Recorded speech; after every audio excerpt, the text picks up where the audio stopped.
Bismillahirrahmanirrahim. Assalamualaikum warahmatullahi wabarakatuh. Saudara-saudara kalian, hari ini kita mulai pertemuan yang kedua. Kalau minggu kemarin kita sudah mulai dengan pengantar kuliah setelah merupakan kontrak kuliah. Pada pertemuan kedua ini kita masuk pada materi yang pertama, yaitu tentang filsafat. Kita akan coba bahas ya filsafat pada pertemuan yang kedua ini.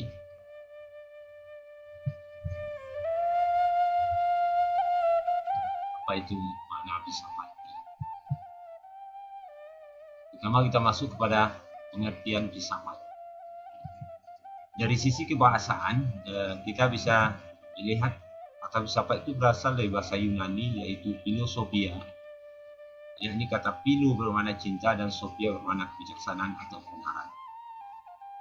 Jadi sederhananya filosofia itu atau filsafat itu adalah cinta kepada kebijaksanaan atau cinta kepada kebenaran. Jadi dalam konteks ini filsafat bukan kebijaksanaan atau kebenaran itu sendiri, tapi lebih kepada rasa cinta atau seorang yang mencintai akan kebenaran sehingga dia berupaya memperoleh dan memilikinya.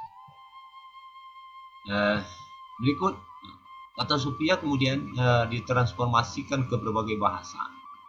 Dalam bahasa Arab disebut falsafah. Dalam bahasa Indonesia disebut dengan kata filsafat yang kemudian itu diadopsi dari bahasa Arab tentunya, yang sekarang lebih familiar dengan istilah filsafat. Dalam bahasa Belanda dan Jerman disebut filosofi.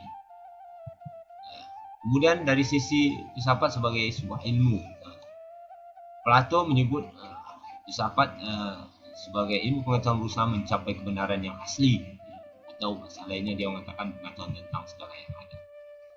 Kemudian Aristoteles mengatakan filsafat adalah ilmu pengetahuan yang meliputi kebenaran yang terkandung dalamnya ilmu metafisika, logika, retorika, politik, sosial, budaya, dan estetika. Kemudian Farabi menyebut filsafat adalah pengetahuan tentang yang ada menurut hakikatnya yang sebenarnya. Kemudian Kant, filosof barat yang terkenal atau raksasa pemikir Eropa, mengatakan bahwa filsafat adalah ilmu pokok dan pangkal segala pengetahuan yang mencakup di dalamnya 4 persoalan. Apa saja persoalannya? Pertama, apa yang dapat kita ketahui, maka dijawab oleh metafisika. Yang kedua, apa yang boleh dikerjakan, dijawab oleh etika. Apa yang dinamakan manusia, maka dijawab oleh antropologi. Dan 4, sampai di mana harapan kita, ini akan dijawab oleh agama. Ismail Bakri mengatakan filsafat adalah ilmu yang menyelidiki segala sesuatu dengan mendalam mengenai ketuhanan, alam semesta, dan manusia, sehingga dapat melahirkan pengetahuan tentang bagaimana hakikatnya sejauh yang dicapai manusia. Kemudian filsafat kita lihat dari perspektif kata benda. Titus dan kawan-kawan dalam bukunya Persoalan-persoalan filsafat misalnya mengajukan 2 pengertian filsafat dalam konteks ini. Pertama, filsafat adalah sekumpulan problem-problem yang langsung dan mendapat perhatian dari manusia yang dicarikan jawabannya oleh ahli filsafat. Yang kedua, katanya filsafat adalah sekumpulan sikap dan kepercayaan terhadap kehidupan dan alam yang biasanya diterima secara tidak kritis. Kemudian yang keempat, filsafat dilihat sebagai sebuah aktivitas. Maksudnya di sini adalah filsafat dilihat sebagai sebuah proses berpikir untuk memperoleh jawaban-jawaban dari berbagai problem yang ada. Lagi-lagi Titus dan kawan-kawan memberikan 3 pengertian filsafat dalam konteks ini, atau filsafat sebagai aktivitas berpikir, yaitu pertama, filsafat adalah suatu proses kritik atau pemikiran terhadap kepercayaan diri dari sikap yang sangat kita junjung tinggi. Yang kedua, filsafat adalah sebagai analisis logis dari bahasa serta penjelasan tentang arti kata dan konsep. Dan yang ketiga, filsafat adalah suatu usaha untuk beroleh gambaran keseluruhan. Jadi sebenarnya dari perspektif itu sungguhnya filsafat substansi adalah berpikir.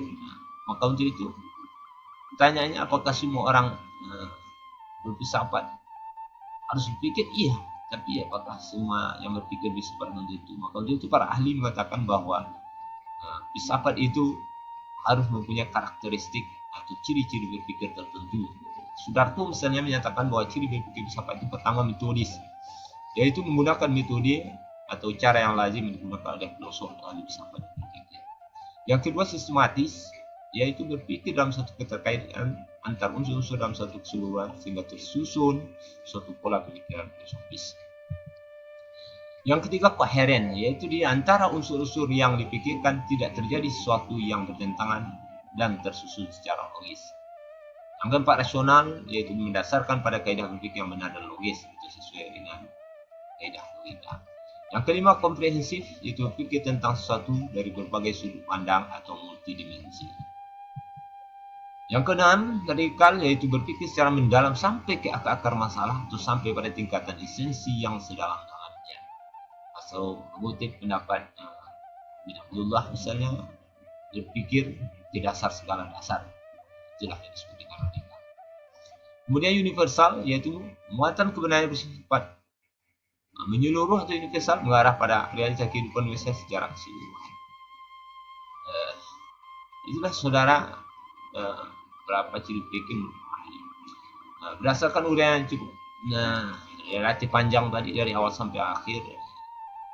Kita bisa menyatakan bahwa sama konsep dan teori tersebut, proses berfilsafat itu setidaknya melalui tahapan. Pertama, harus logis, yaitu berpikir menggunakan logika atau undang-undang berpikir, yaitu melalui tahapan pemahaman, keputusan, dan argumentasi. Yang kedua harus sistematis, yaitu berpikir melalui alur yang sistemik sehingga ditemukan adanya koherens, saling runtut di antara satu pertanyaan, tepatnya satu pernyataan ini dan pernyataan yang lain. Yang kedua radikal, yang ketiga radikal, berpikir sampai kepada akar masalah, bagaimana yang kita lakukan tadi. Yang keempat universal, berpikir secara umum bukan khusus. Maka di sini juga kita bisa membedakan nanti dengan ilmu berpikir secara khusus, sedang filsafat berpikir secara umum. Yang kelima spekulatif. Spekulatif ini sebenarnya substansi ada berpikir sejauh kemampuan akal, yang berujung nanti kepada hasilnya bersifat relatif. Dia hanya bisa diakui kebenaran selagi belum ada dalil, belum ada argumen yang bisa mementahkannya secara ilmiah. Itu dah 5. Kemudian bicara tentang sejarah timbulnya filsafat. Kapan filsafat muncul? Filsafat muncul sebenarnya sejak manusia ada. Sejak adanya bicara manusia, maka sejarah sebenarnya ketika itu akan bicara tentang lahirnya filsafat. Namun karena filsafat memiliki kualifikasi tertentu, maka lahirnya filsafat hampir selalu diidentikan dengan bangsa atau orang-orang Yunani. Kemudian apa yang menyebabkan lahirnya filsafat? Yang pertama, pertentangan antara mitos dan logos. Yang kedua, rasa ingin tahu. Karena miti hanya bersifat dongeng belaka, maka orang mulai berpikir rasional untuk mencari jawaban yang logis. Ingin tahu antara alam semesta, keinginan tahuan tersebut termasuk keinginan tahu terhadap para pencipta. Kemudian rasa kagum.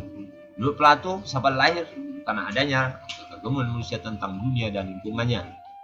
Filosof atas kagumnya itu mencoba menembuskan asal mula alam semesta. Nah, inilah yang dikatakan nanti oleh Thales misalnya, Anaximandros, Demokritos, Empedokles, dan sebagainya. Kemudian yang mempengaruhi muncul filsafat juga perkembangan kesusastraan. Nah, inilah kesusastraan, tentu kesusastraan yang maksudnya kesusastraan Yunani. Oke.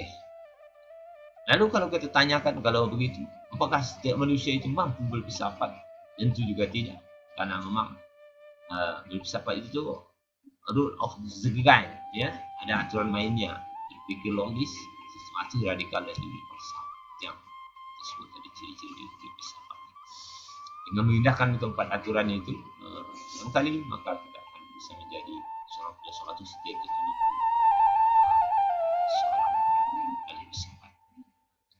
Kemudian ada beberapa metode mempelajari filsafat, yaitu metode historis. Metode ini menitik beratkan pada kajian sejarah filsafat secara kronologis sejak awal timbulnya masa Yunani kuno sekitar abad ke-6 sebelum Masehi atau ke-5 sampai berkembang mutakhir hari ini. Yang kedua metode sistematis. Fokus utamanya adalah pendalaman sistematis dari filosof terdahulu, apakah perlu penambahan, penyederhanaan.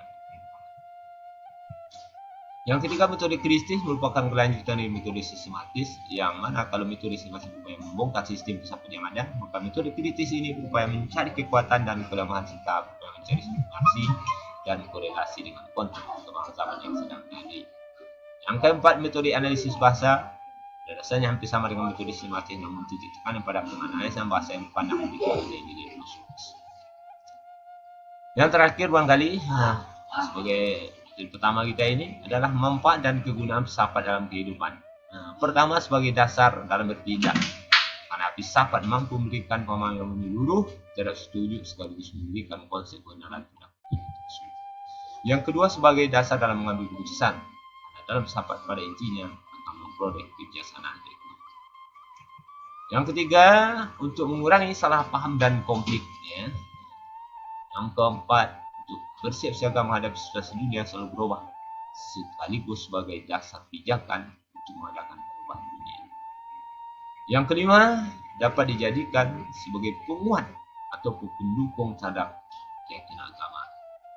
Jadi dalam konteks ini, jangan tidak berfilsafat, belajar filsafat untuk merubah karakter dasar agama sebagai sesuatu yang cenderung emosional, kemudian kita ubah menjadi sesuatu yang tidak emosional sama sekali, atau kita bikin sesuatu, atau sederhananya jangan sampai filsafat itu kita jadikan sebagai merontokkan tatanan nilai-nilai, konsep bakal ajaran agama secara keseluruhan.